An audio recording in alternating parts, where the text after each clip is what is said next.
Satu, alladzina hum fi salatihim khashi'un. Syarat pertama, kalau ingin mendapatkan surga Firdaus tadi dan kebahagiaannya diturunkan ke bumi, dibawa sampai mati, masuk ke alam kubur lebih bahagia lagi, maka amalan pertama untuk melatih menguatkan iman itu, coba berlatih untuk menunaikan sholat dengan khusyuk. Kalau Anda kerjakan benar sholat ini, maka apa yang Anda dapatkan? Teman-teman ingat betul, saya mau tanya sebentar. Keabadian yang abadi disebut dengan sa'id. Kalau kita ingin turunkan ke dunia percikannya kita dapatkan, usahanya disebut dengan apa? Masih ingat? Aflah itu kalau didapatkan, kata dasarnya apa tadi? Falahun. Lihat baik-baik. Kata Allah dalam Al-Quran tadi, kalau ingin mendapatkan falahun, amalan pertama sholat. Makanya ketika dipanggil sholat, kalimat falah dilekatkan pada panggilan sholat. 5 kali diingatkan. Begitu muadzin kemudian azan memanggil Anda, hayya 'alas shalah. Anda bertanya, ya Allah kenapa kami mesti sholat? Dijawab, hayya 'alal falah. Yuk, pagi yuk. Yang sejati datang sini. Belum dapat sujud, belum dapat ruku, saya berikan. Makanya ketika orang sholatnya benar, dia akan mendapatkan 5 keutamaan. Saat di dunia nih, belum ke akhirat, 5 keutamaan yang tidak diberikan pada orang yang tidak sholat. Atau orang sholat tapi sholatnya nggak khusyuk. Sebab syarat mendapatkannya khusyuk. Alladzina hum fi sholatihim khasyi'un. Bukan alladzina hum fi sholatihim saja, tapi ada kalimat khasyi'un. Artinya yang tidak khusyuk saja nggak akan dapat, apalagi yang nggak sholat. Apa yang 5 ini? Lihat baik-baik. 1, orang yang sholatnya benar, pertama kali sebelum mendapatkan kebahagiaan hakiki dari Allah Subhanahu wa Ta'ala, akan dirubah dulu perilaku hidupnya menjadi perilaku yang lebih baik. Kalau orang itu sholatnya benar, maka sholat itu akan melatih dia untuk berubah, bertransformasi jadi orang baik. Itu ada di Quran surah ke-29 ayat ke-45. Innas sholata tanha anil fahsya'i wal munkar. Sumber keburukan cuma 2, kalau bukan fahsya itu munkar. Maaf, pornografi, porno aksi, LGBT, kata-kata jorok, kotor itu fahsya. Di orang sholat kata Allah mustahil berkata-kata kotor. Orang sholat tidak akan pernah mencela. Orang sholat tidak punya kata-kata jorok. Jadi kalau ada sekarang orang yang sholat senang mencela orang lain, itu berarti ada masalah dalam sholatnya. Dan dia belum dijamin sebagai ahli surga terbaik. Dan hidupnya nggak bahagia. Nggak bahagia. Aneh nih. Sholat tapi senang celah orang. Aneh. Aneh. Yang paling bahaya adalah menikmati celahannya. Itu yang paling aneh. Anda ngaji. Anda ikut taklim. Taklimnya sesuai Quran, taklimnya petunjuk sunnah. Anda sholat, Anda puasa, tapi Anda masih senang mencela orang lain dan menikmati celahan itu. Kalau nggak mencela, kayaknya nggak komplit kehidupan. Maka ada yang salah dengan ibadah Anda. Ada yang keliru. Karena mustahil taat bertemu dengan maksiat, itu mustahil. Mungkar, keburukan yang diingkari oleh hati, sumbernya nafsu perut dengan akal. Bohong, mencuri, menipu, membunuh, merampok, membegal, mabuk dan sebagainya. Itu namanya mungkar. Orang sholat gak mungkin mengerjakan mungkar. Jadi kalau sholat kita benar, cukuplah Anda sholat, maka Anda akan jadi orang baik. Makanya kata Nabi, Anda punya anak dari kecil ajarin sholat. Sholat, kalau naik jadi balik, kerjakan terus. Kasih pelajaran membuat dia mengerti. Kalau masih susah, berikan pelajaran. Ini sering diterjemahkan dengan memukul. Mukul di Arab beda dengan konteks mukul sekarang. Mukul di Arab tuh ngasih pelajaran supaya ngerti. Anda bisa terjemahkan dengan konteks lain. Uang jajannya tahan, yang kesukaannya simpan dulu. Bisa dengan konteks kekinian, tapi poinnya kenapa anak Anda dari kecil ajarin sholat sampai kenalkan dengan masjid, ajari 3 tahun bawa ke masjid, kenalkan dengan masjid, gak ada masalah lari-lari itu sebelum waktu sholat. Kenalkan dulu.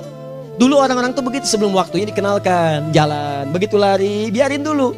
Setelah itu diberi pengertian, nah ini bukan tempat berlari, yang berlari di sana nanti, yang di sini nanti akan ada orang-orang baik semuanya. Terus Anda lihat berbaris, baris rapi. Kalau pengen baik ikutan baris nanti.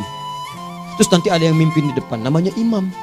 Imam itu siapa ya? Tetangga kita bukan yang Pak Imam, bukan. Bukan. Kalau tetangga kita namanya Imam S. Arifin. Kalau yang ini imam sholat namanya. Imam sholat itu nanti akan pimpin menyembah Allah. Allah siapa ya? Allah itulah yang memberikan ayah rizki. Allah itu yang memberikan ayah rizki sehingga bisa beli tobot buat kakak, beli robokar poli, ini yang poli, ini yang embers, ini yang heli, ini dulu kakak semuanya tuh yang kasih Allah. Nanti kalau kakak bagus bisa ikut rapi di sini, Allah akan senang, akan ditambah lagi oleh Allah. Oh begitu ya, datang begitu caranya. Ini bukannya waktu sholat belum dikenalin tadi bawanya main-main di masjid. Bahkan ada yang agak repot lagi, di rumahnya susah diatur, dibilang, kamu ini susah diatur, main sana ke masjid, disuruh main, ya main di masjid. Yang salah bukan anaknya, orang tuanya. Apa rahasianya anak itu disuruh ke masjid, suruh sholat? Rahasianya, begitu anak itu sholat dengan baik, maka dia akan tumbuh jadi anak baik di kemudian hari. Itu maksudnya. Nah, sekarang saya agak bingung ini, pendidikan TK sekarang salah sih? Enggak, cuma saya agak bingung mikirnya. Ini anak belum diajarin sholat, udah diajarin manasik. Itu bagaimana cara berpikirnya Ferguson? Agak repot saya mikirnya tuh. Ya, walaupun salah sih enggak, cuma saya bingung gitu. Kenapa nggak dikerjakan tahap yang pertama dulu? Tangga itu kan berurutan, nggak bisa Anda lompat langsung ke 5. Kan 1, 2 belum terlewati. Jelas ya? Ah, ini gambarannya. Sholat nih. 1 pasti baik. Jadi kalau sekarang sholat, lisan belum baik, mata belum baik sampai ke kaki, berarti ada yang salah sholatnya tuh. Ada yang nggak tepat. Tangan sembarangan, snack orang ngambil. Awas. Tuh sendal orang, mau wudhu nggak ada sendal, pakai sendal orang. Udah bilang belum? Kehujanan pakai payung orang. Udah bilang belum? Ya kan gampang Ustaz. Ini kan juga mungkin diikhlaskan karena Allah. Ya ikhlas, cuman pakainya belum minjam. Bagaimana kalau sedang pegang payung itu keluar, Anda meninggal? Coba mikirin ke situ. Coba ke kantor. Kalau didorong proyek yang nggak jelas, minta tanda tangan, pikirin dulu bagaimana kalau meninggal. Kemarin saya sama teman-teman artis saya katakan begini, Anda ya, kalau Anda mengaji dengan saya, jangan pernah menerima peran maksiat. Walaupun itu sekedar adegan, tapi itu maksiat. Kalau bayangkan ketika Anda memerankan itu, Anda diwafatkan oleh Allah Subhanahu Wa Taala. Maka demi Allah saya katakan tidak ada faedahnya Anda ngaji sekarang, ngaji besok. Ketika Anda menerima peran itu, Anda wafat dalam keadaan bermaksiat di hadapan Allah Subhanahu Wa Taala. Maka saya pun katakan pada Anda, ayo belajar yang betul. Pahami, bangun sholat, belajar, dalami seperti orang tua kita dulu. Tinggalkan nyontek, budaya yang gak jelas. Rasakan ketika nyontek Anda wafat. Apa yang Anda dapatkan? Di Libya itu, kalau nyontek, di Libya ya, saya pernah sekolah di Libya nih. Itu kalau nyontek, dibiarin aja dulu. Dan rekornya 100% ketahuan. Begitu sudah selesai, cuma jeda 2 jam, langsung ada panggilan. Si Fulan silahkan datang ke kantor. Apa yang disediakan di kantor sudah siap.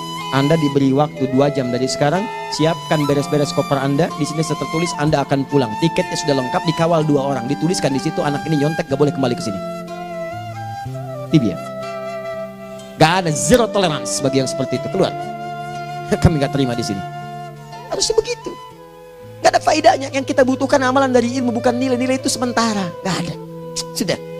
Nah ini akhirnya begini kualitasnya nih. Tertulis di ijazahnya bagus, cum laude, IPK-nya 4, tapi nggak ada aplikasinya. Yang pintar banyak, kita butuh yang baik, pintar yang baik. Sekarang yang pintar banyak, kepintarannya dipakai untuk nipu orang. Itu yang bahaya. Ahli hukum banyak yang dihukum. Ahli ekonomi tidak bisa mengangkat perekonomian. Apa yang salah? Apa yang salah? Ini yang jadi persoalan. Tapi dasar manusia, begitu di sidang mulai pakai peci, pakai baju koko, pakai tasbih, ada yang pakai kerudung. Luar biasa. Nih 2. Orang kalau sholatnya benar, Allah akan berikan ketenangan dalam jiwanya. Tenang hatinya. Jangankan musibah kecil, musibah paling besar pun tenang aja dia. Tenang, dia paham rumusnya. Allahu Akbar. Turun Quran surah ke-13 ayat ke-28. Ala bidzikrillahi tatmainnul. Yakinkan pada dirimu, zikir kepada Allah membuat hati tenang. Di antara turunan zikir amalannya adalah sholat. Dari mana taunya? Quran surah ke-20 ayat ke-14. Innani anallahu la ilaha illa ana fa'budni wa aqimis salata li dzikri. Saya Allah, kata Allah ke Nabi Musa.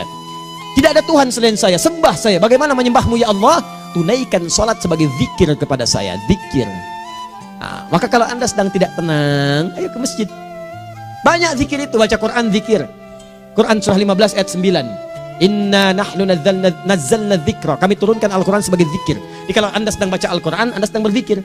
Ibu kalau sedang gak tenang, Bu, gelisah, gak enak, gak usah mengeluh, apalagi bikin status gak karuan. Ibu wudhu, ambil mushaf baca. Begitu sedang baca ada ketenangan dalam jiwa. Berdoa, zikir. Kalau sedang gak tenang, besok ada proyek, doa dulu. Doa itu memberikan ketenangan. Makanya doa disebut dengan zikir. Quran surah ke-7 ayat 205. Wadhkur rabbaka fi nafsika tadarruan wa khifatan wa dunal jahri minal qaul. Ayo berzikir, minta kepada Allah dengan segenap jiwamu, mohon dengan penuh ketawaduan. nanti ketenangan diberikan. Menghafal Quran, baca itu zikir. Quran surah ke-54 ayat 17, 22, 32, 40. Walaqad yassarnal Qur'ana lidzikri fahal min muddakir. Menyebut nama Allah, Al-Asmaul Husna itu zikir. Sedang ada persoalan, ya Allah, ya Allah, ya Allah, ya Rahman, ya Rahim, ya Malik, ya Qudus, ya Allah, ya Allah, ya Allah, ya Allah. Zikir. Dalilnya Quran surah kedua ayat 152. Fadhkuruni azkurkum. Sebut namaku, zikir. Apapun akan mengingatmu. Gimana menyebutnya? Ditafsir di Quran surah 17. Ayat keberapa? 110. Qulidullah awid rahman ayyamma tad'u falahul asmaul husna. Sebut nama Allah. Itu menenteramkan pada jiwa. Sedangkan sholat gabungan dari semua zikir tadi. Bukankah dalam sholat Anda baca Al-Quran? Bukankah dalam sholat Anda menghafal Al-Quran? Bukankah dalam sholat Anda berdoa? Bukankah dalam sholat Anda istighfar? Anda mohon digabungkan semua itu. Amalan sholat menggabungkan semua jenis zikir. Masa Anda nggak tenang juga? Makanya sholat, jangankan sholat ya, tempat sholat itu yang menenangkan. Tempat sholat, tempat paling tenang di muka bumi. Kalau nggak percaya silahkan ya, Anda sebelum masuk ke Istiqomah ini, begitu Anda masuk kan perasaannya beda kan? Lain. Silahkan cek, kalau cari ketenangan datang ke masjid. Masuk, wudhu masuk, sholat 2 rakaat, tenang. Dekat kipas angin, saking tenangnya, plak, ngantuk tidur. Beneran. Enak. Makanya saat Ramadan kalau orang pengen cari ketenangan, lihat. Di perusahaan-perusahaan penuh tuh musola, pada tidur. Ya, mengamalkan hadis palsu. Ya, dia musoim ibadah, tidurnya orang puasa ibadah, hadis palsu. Nah, itu teman-teman. Itu gambarannya tiga. Orang yang salatnya khusyuk benar, itu dijamin langsung oleh Allah Subhanahu wa taala akan dimudahkan semua urusan hidupnya termasuk rezekinya. Ini yang saya katakan. Jadi saya katakan tadi, di akhirat ini, di surga, rezeki tinggal ngambil. Anda kalau benar sholatnya, itu langsung dijanjikan oleh Allah. Rezeki itu nggak perlu Anda banyak pikirkan. Ikhtiar sedikit, datang. Bahkan dari sisi yang tidak Anda duga. Apa dalilnya? Quran surah ke-65 ayat 2 dan 3. Ditafsir di Al-Baqarah ayat 2 dan 3. Wa may yattaqillaha yaj'al lahu makhraja. Ada orang yang meningkatkan takwanya kepada Allah, kami mudahkan urusan hidupnya. Setiap persoalannya diberikan jalan keluar, mudah. Solusi. Setiap ada problematika, ada solusi. Wa yarzuqhu min haitsu la yahtasib. Dan kalau dia ingin mendapatkan rezeki, bahkan kami kirimkan dari sisi yang tidak dia duga. Orang lain capek ini datang lagi, tawaran proyek datang lagi. Utsman tuh Masya Allah kayanya banyak, tapi yang paling dirindukan bukan saat mendapatkan peningkatan omsetnya, yaitu saat dia mendapatkan waktu khusus dengan Allah untuk sholat malam hari, sampai-sampainya sempat sholat tahajud sampai khatam Al-Quran. Abdurrahman bin Auf demikian, Tamim Ad-Dari demikian, sholat karena tahu sholat itu meningkatkan rizki. Karena tahu kuncinya ada di situ, Allah yang punya rizki, disebut dengan Razak, pemilik rizki. Maka saya harus punya hubungan dekat dengan Allah. Kalau sudah punya hubungan dekat, mau apa aja gampang. Belum minta, udah diperhatikan. Silahkan cek, Anda punya hubungan baik dengan bos Anda di kantor. Ya, sebelum Anda minta, beliau udah pikirin tuh. Telepon bendahara, dia udah ngambil belum gajinya? Belum Pak, tambahkan bonus sekian. Kenapa? Karena dia mengawasi Anda. Allah maha tahu dibandingkan dengan bos Anda. Mendekat kepada Allah, semua diperhatikan oleh Allah. Siapa orang takwa itu? Kalimat takwa pertama di Al-Quran Al-Baqarah ayat 2, amalannya ayat 3. Dzalikal kitabu la raiba fihi hudal lil. Siapa mutakin itu? Ayat 3-nya. Alladzina yu'minuna bil ghaib wa yuqimunas shalah. Nih, gampang. Kalau pengen mudah hidupnya gampang. Biaya nggak mahal, tenaga nggak banyak, tingkatkan takwa nih. Jadi kalau hidup Anda masih susah, di kantor champion, di rumah tangga bermasalah terus, atau sebaliknya, maka boleh jadi kalau gelar Anda tinggi, harta Anda banyak, tapi selalu punya masalah. Bukan Anda kurang hebat, bukan Anda kurang kedudukan, bukan Anda kurang kaya, Anda kurang takwa. Dan yang paling dahsyat, mungkin sholat Anda belum berkualitas. 4. Orang yang sholatnya benar, khusyuk dia. Bahkan saat sholat itu kalau dia minta, maka seketika doanya akan dikabulkan. Tanpa diskusi, langsung seketika. Contoh, Quran surah ketiga ayat 38 sampai 39. Demi Allah saya katakan, Nabi Zakaria punya masalah, masalahnya pelik. Sudah berumah tangga, istrinya divonis monopos, maaf bahkan mandul. Gak mungkin punya keturunan. Maka apa yang beliau kerjakan? Secara singkat beliau sholat. Begitu sholat minta kepada Allah. Hunalika da'a Zakaria rabbah. Di mihrab itu beliau bermohon kepada Allah. Bermohonnya sambil sholat. Qala rabbi habli min ladunka dzurriyyatan thayyibah innaka sami'ud du'a. Ya Allah, mereka katakan saya nggak mungkin punya keturunan. Sekarang saya ingin katakan, ya Allah, saya hanya minta darimu saja, saya nggak akan dengarkan mereka. Ya Allah, mohon Engkau maha mendengar, ya Allah. Maha mendengar doa saya. Kalau kepada yang maha mendengar aja nggak mengabulkan, kepada siapa lagi saya mesti minta? Apa yang terjadi? Fanadatul malaikat wa huwa qa'imun yusolli fil mihrab. turun malaikat mengabarkan, sedangkan beliau masih sholat, belum selesai dalam sholatnya. Sholat khusyuk itu belum selesai sholat aja dikabulkan, doa sudah turun. Sholatnya belum selesai, doa sudah dikabulkan. Annallaha yubashshiruka bi Yahya. Allah kasih kabar gembira, doa kamu didengar, dikabulkan, kamu akan punya anak, namanya langsung dari Allah Yahya, artinya hidup yang mustahil menurut manusia. Lahir seorang dari rahim perempuan yang menepus dan mandul, bayi yang hidup, kata Allah nggak ada yang mustahil bagiku, jadi dan jadi dia. Berita baiknya, Nabi Zakaria sholat dikabulkan. Umat Nabi Muhammad sebelum sholat sudah ditunggu oleh Allah, mau minta apa aku kabulkan sekarang. Hadisnya qudsi, saya bacakan. Hadatsana qala Rasulullah sallallahu alaihi wasallam, qala Allahu azza wa jalla, qasamtu shalah baini wa baina abdi. Kata Allah, saya bagi dua ya salat antara aku dengan hambaku. Wali abdi ma sa'ala. Kalau hambaku benar salatnya, aku berikan apapun yang dia minta sekarang. Idza qala al-abdu alhamdulillahi rabbil alamin. Bagian pertama, kalau hamba benar dibaca Al-Fatihahnya dari alhamdulillahi rabbil alamin, kalau Allah azza wa jalla dijawab oleh Allah, hamadani abdi, hambaku sedang memujiku. Wa idza qala ar-rahmanir rahim, jika hambaku berkata ar-rahmanir rahim, qala Allah azza wa jalla asna alayya abdi, hambaku sedang menyanjungku. Wa idza qala maliki yaumiddin, qala Allah azza wa jalla majjadani abdi, kalau hambaku mengatakan maliki yaumiddin, kata Allah hambaku sedang mengagungkanku. Perhatikan sekarang. Wa idza qala al-abdu iyyaka na'budu wa iyyaka nasta'in, jika hambaku berkata sekarang, ya Allah, kami sekarang ibadah, sholat menyembahmu, dan kami sekarang sedang punya masalah, kami hanya minta tolong kepadamu ya Rabb. Apa jawabannya? Beda dengan sebelumnya. Kata Allah, hadza baini wa baina abdi, inilah perjanjian antara aku dengan hambaku. Wali abdi, kalau hambaku benar khusyuk sholatnya sampai detik ini, baru sampai Al-Fatihah itu pun belum tuntas, baru sampai Al-Fatihah itu pun belum tuntas. Kalau benar bacaannya betul, sholatnya dari takbir sampai dengan selesainya, sampai ayat itu, iyyaka na'budu wa iyyaka nasta'in, kata Allah, masalah apapun yang dia minta sekarang aku akan kabulkan. Besok saya kasih rahasia yang di KBP, ada awal pembuka di awal sebelum Al-Fatihah yang kalau anda benar bacanya itu pengantar kepada pengabulan doa di Al-Fatihah. Apa itu? Besok. 5. Yang kelima ini yang paling diharapkan, dan ini penutup dalam kajian kita malam ini. Teman-teman sekalian, perhatikan baik-baik. Jika anda benar mengerjakannya, maka Allah akan jamin langsung anda akan mendapatkan kesuksesan dan kebahagiaan di semua aktivitas anda. Kalau jadi suami, suami yang sukses, rumah tangga yang bahagia. Kalau jadi pegawai, pegawai yang sukses, dan di kantor bahagia. Masih ingat? Kesuksesan yang menghadirkan kebahagiaan, konteksnya dunia disebut dengan falah, dipegang disebut dengan aflah. Dikembalikan lagi ke atas, ke surah ke-23 ayat 1 dan 2. Qad aflahal mu'minun. Apa amalannya? Alladzina hum fi salatihim khashi'un. Persoalannya, kalau anda sholat belum mendapatkan satu di antara 5 ini, apa masalahnya?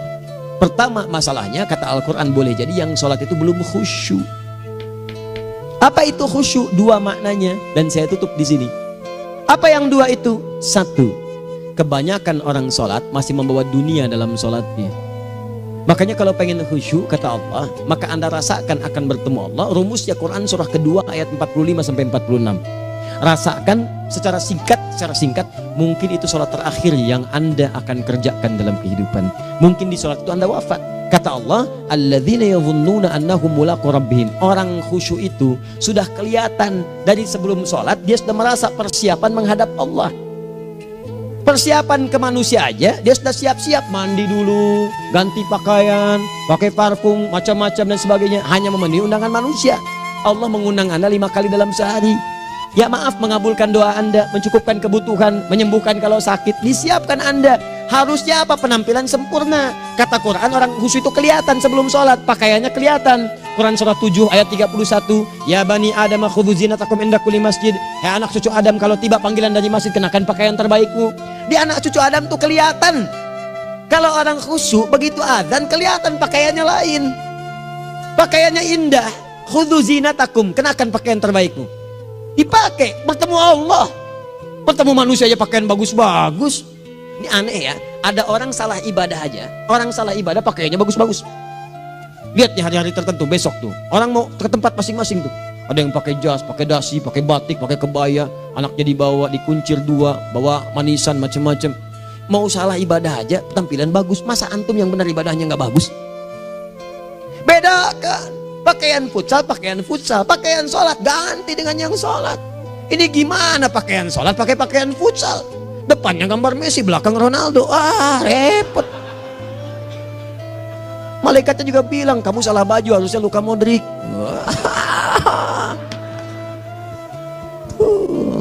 Hafal saya. Nah, yang mau tanya apa? Mourinho dipecat saya tahu. Lagi nganggur sekarang, ditawarin Benfica dia nggak terima. Sekarang jadi dia komentator di BeIN Sport. Nanti sebentar lagi dia akan komentar di laga Saudi dengan Qatar dan komentar laga Arsenal dengan Ipswich. Digantikan oleh Solskjaer. Dia super sub dulu. Ya, super sub. Ya, the baby assassin, ya pembunuh yang berwajah baby face. Masuknya di akhir-akhir, gol. Sekarang melatih dia 5 kali kemenangan, belum kalah sama sekali. Saya hafal itu. Tapi masih di urutan ke-6, tapi jaraknya ke yang keempat itu tinggal 3 poin lagi. Hafal saya. Liverpool tahu cuma 4 poin sekarang bedanya, kemarin 7 kalah 2-1 sama Manchester City. Walaupun banyak analisis yang menyebutkan mungkin itu diberikan saja gitu kan, karena ada yang lain-lain. Hafal kedua Manchester City. Hafal saya. Ayo mau tanya apa lagi? Tottenham Hotspur ke bawahnya, ada Chelsea, ada Arsenal, baru kemudian Manchester United. Liga Italia, wah udah gak kekejar Juventus. Ya, apa lagi? Dan seterusnya lah. Gak ada ujungnya bahas yang begituan. Jelas ya? Maksud saya, Anda tanya itu saya jawab. Tapi tidak menghilangkan ibadah kita yang lain. Dan apa ruginya? Ya tahajud dah. Apa yang bisa dikerjakan besok, lihat besok. Ya kan tahajud kan bisa besok. Ada orang tahajud jam 10 pagi? Gak ada. Lebih baik Anda kerjakan malam tahajud. Yang tidak bisa dilihat malam bisa dilihat besok. Cara berpikirnya bagaimana kalau besok meninggal? Gak kesampaian teman-teman sekalian. Gak kesampaian. Nah maka dari itu, Anda kalau mau ada panggilan sholat, siap-siap baju yang bagus. Itu sempurnakan. Anda panggilan orang mandi, panggilan Allah, buka Quran surah 5 ayat 6, sempurnakan wudu. Ya ayyuhalladzina amanu idza qumtum ila shalah faghsilu wujuhakum, wudu yang baik. Berpakaian yang rapi. Kenapa? Karena boleh jadi saat dipanggil Anda wafat saat itu.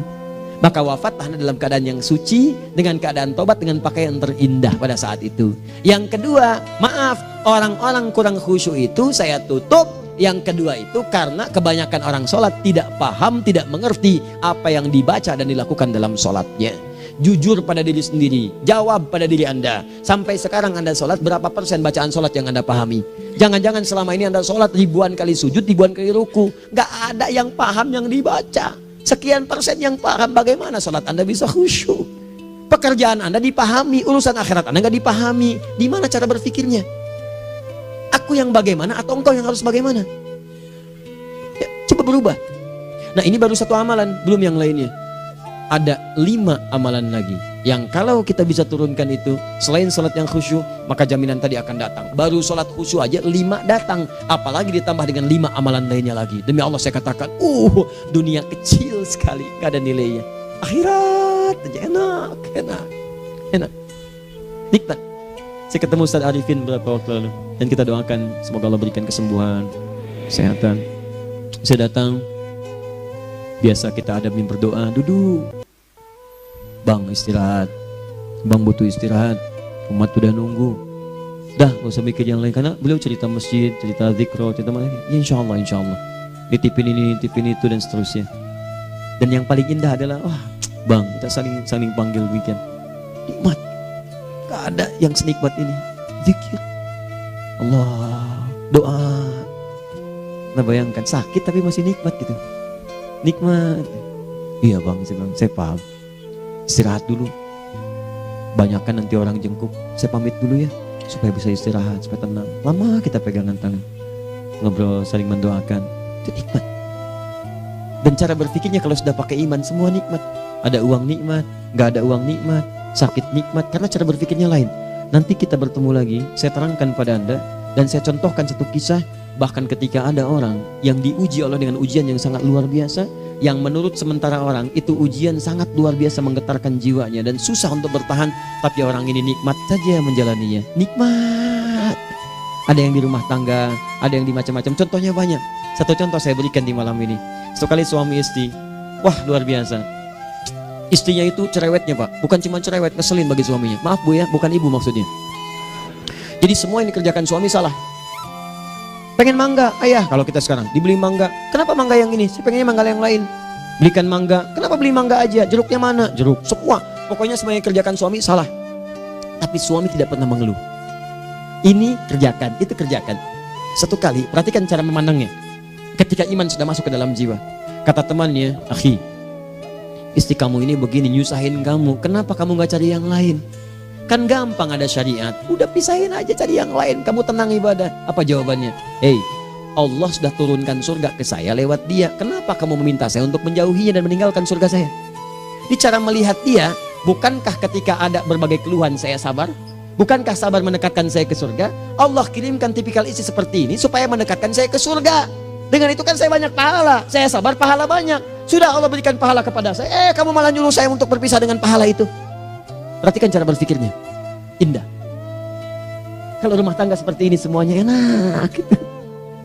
Suaminya biasa-biasa, istrinya cantik, luar biasa. Begitu berdandan kelihatan, kata suaminya, Masya Allah, wajahnya tak berpaling, mata tak berkedip. Kata istrinya, ya zauji madzabik, sayang kamu kenapa? Allah syakiran lillah bihadari. Demi Allah, aku bersyukur mendapatkan istri secantik kamu. Kata istrinya, nahnu fil jannah zauji, kita berdua di surga. Kata suaminya, kok bisa begitu jawabanmu? Iya, kamu bersyukur dengan keadaanku, aku bersabar dengan keadaanmu. Catat. Bukankah orang syukur dan sabar di surga? Tuh lihat, canda-canda orang-orang soleh itu begitu. Nikmat ketawa walaupun nyelekit di hati. Cuman bawaannya enak gitu. Nah, nanti itu ada tuh, nanti saya turunin tuh. Yang di rumah tangga, yang ini, yang itu nanti. Kapan? Pertemuan berikutnya. Ya, jadi kita cukupkan dulu di malam ini apa yang kita pelajari supaya nanti nggak terlampau banyak kita dapat materi. Cuma sayang sedikit mengamalkan. Saya sudah tuangkan di sini. Banyak saya tuliskan termasuk di keluarga, di macam-macam. Ini saya tulis tapi silahkan Anda baca. Kalau ada manfaat silahkan dapatkan. Kalau ada yang kurang silahkan sampaikan untuk dikoreksi. Semoga Allah muliakan kita semua insya Allah. Sekali lagi, perbaiki hidup. Jangan banyak mainnya. Dan sudah, jangan banyak membuang dengan yang sia-sia apapun yang dihadapi. Sekali lagi, tolong jaga kondusivitas, bantu negara kita, ketertiban, keamanan. Kalau saya menyampaikan sesuatu ada singgungan dengan yang kekinian, itu maksudnya koreksi masukan-masukan supaya diperbaiki. Tapi tetap dalam urusan pemilihan kita punya pilihan masing-masing yang tidak boleh dipaksakan. Jelas ya? Baik, jadi ya saya sampaikan sekali lagi. Pertama, pilih mana? Anda dipaksa harus ikut, atau yang kedua, kita bebas memilih sesuai. Dah. Sudah ya. Jadi kita akhiri. Subhanakallahumma bihamdika asyhadu an la ilaha illa anta astaghfiruka wa atubu ilaik. Wa akhiru da'wan alhamdulillahirabbil alamin. Berjumpa besok sesi terakhir fikih ikhtilaf di Masjid Ar-Rahman Kota Baru Parahyangan. Assalamualaikum warahmatullahi wabarakatuh.